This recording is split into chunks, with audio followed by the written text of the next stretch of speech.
So,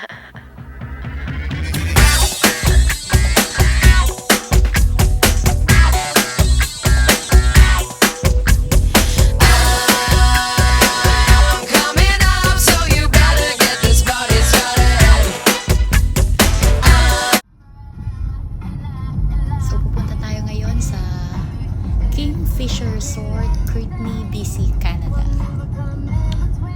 This is more or less 2 hours drive from Port Alberni. So, let's go!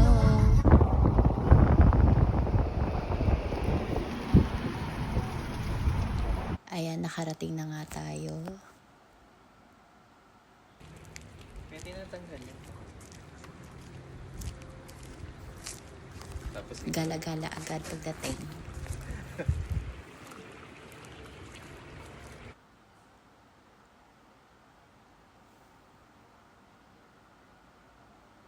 Check tayo ng lugar o pag nagka-tsunami, saan tayo tatakbo.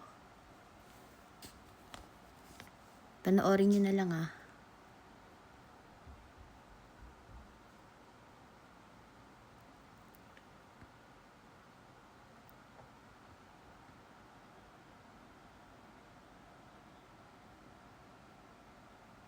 Ayan, maganda tong part na to.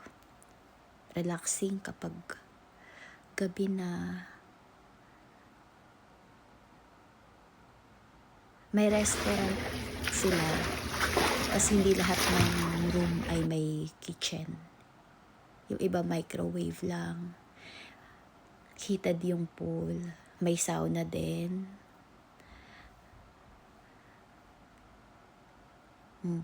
Buti na lang malabo. Ayan pa. Sorry. Pero hydro path pala talaga yung pinunta namin dito. Sobrang bawal mag-picture dun sa loob, pero sobrang ganda. Basta tingnan nyo na lang sa website. Ay, may mga sinave pala ako from website. Hindi ko pwede isama dito kasi baka ma-copyright tayo eh. Oh, 'di ba? Vlogger na, 'di ba? Alam ko na yung mga ganyang copyright. Ilalagay ko na lang sa comment section at tapos tignan nyo na lang or kaya tignan nyo na lang dun sa website. Tapos, parang 125 kapag yung day tour dun sa hydropath. Maganda yon, maganda sa kalusugan.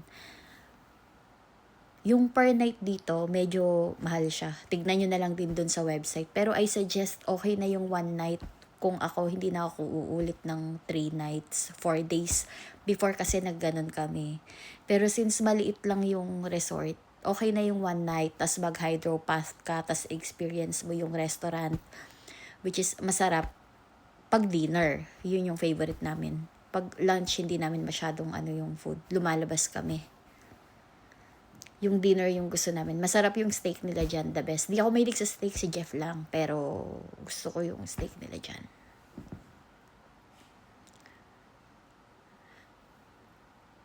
Tapos yung marunong mag-iba ng boses.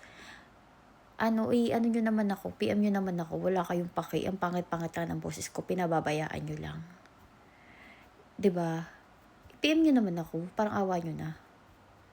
So, ayan. Tingnan mo yung shot ng drone, no? Dapat matuto din ako niyan. Kasi tingnan mo. Bubong. Tapos, parking lot. Diba? So, ayan. Check si madam. Ginagawa niyo ba yung mga trabaho niyo dyan? Char. Tapos, ayan. Eto, yan, bye-bye. PM nyo ako ha, paano ibahin yung boses. Sasabihin nyo pa, ang ganda ng boses, pangit nga, para kayo mga tanga.